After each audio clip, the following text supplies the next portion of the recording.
Vemulawada municipal ఎన్నికల్లో ప్రచార వేడి రోజురోజుకు పెరుగుతుంది. నామినేషన్ల ప్రక్రియ ముగియడంతో అభ్యర్థులు ఎత్తుకు పై ఎత్తులు వేస్తూ తమ ప్రయత్నాలను మరింత ముమ్మరం చేశారు. ఓటర్లను ఆకర్షించేందుకు గడప గడపకు ప్రచారం నిర్వహిస్తూ వ్యూహాత్మకంగా ముందుకు సాగుతున్నారు. ప్రధాన రాజకీయ పార్టీలు అయిన కాంగ్రెస్, బీఆర్ఎస్, బీజేపీలు గెలిపే లక్ష్యంగా తీవ్రంగా శ్రమిస్తున్నాయి. ప్రతి వార్డులో బలమైన అభ్యర్థులను నిలబెట్టి విజయంపై దృష్టి సారించాయి.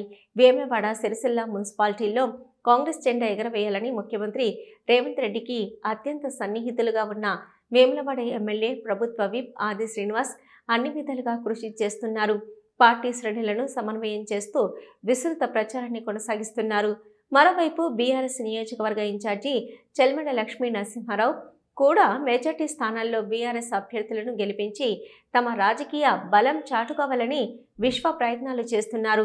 పార్టీ కార్యకర్తలతో సమన్వయం చేస్తూ ప్రచార కార్యక్రమాలను వేగవంతం చేశారు. ఇక బీజేపీ తరపున కరీంనగర్ ఎంపీ బండి సంజయ్ను రంగంలోకి దింపి వేములవాడ మున్సిపాలిటీపై కాషాయ జెండా ఎగరవేయాలని లక్ష్యంగా పెట్టుకున్నారు. బీజేపీ మాజీ జిల్లా అధ్యక్షుడు ప్రతాప రామకృష్ణ తన బృందంతో కలిసి వ్యూహ రచనలో నిమగ్నమయ్యారు. ఏది ఏమైనా ఈ మున్సిపల్ ఎన్నికల ఫలితాలు రాబోయే సార్వత్రిక ఎన్నికలపై ప్రభావం చూపే అవకాశం ఉండడంతో అన్ని పార్టీలు విజయంపై దృష్టి కేంద్రీకరించాయి. దీంతో వేములవాడలో ఎన్నికల పోరు మరింత ఉత్కంఠభరితంగా మారింది.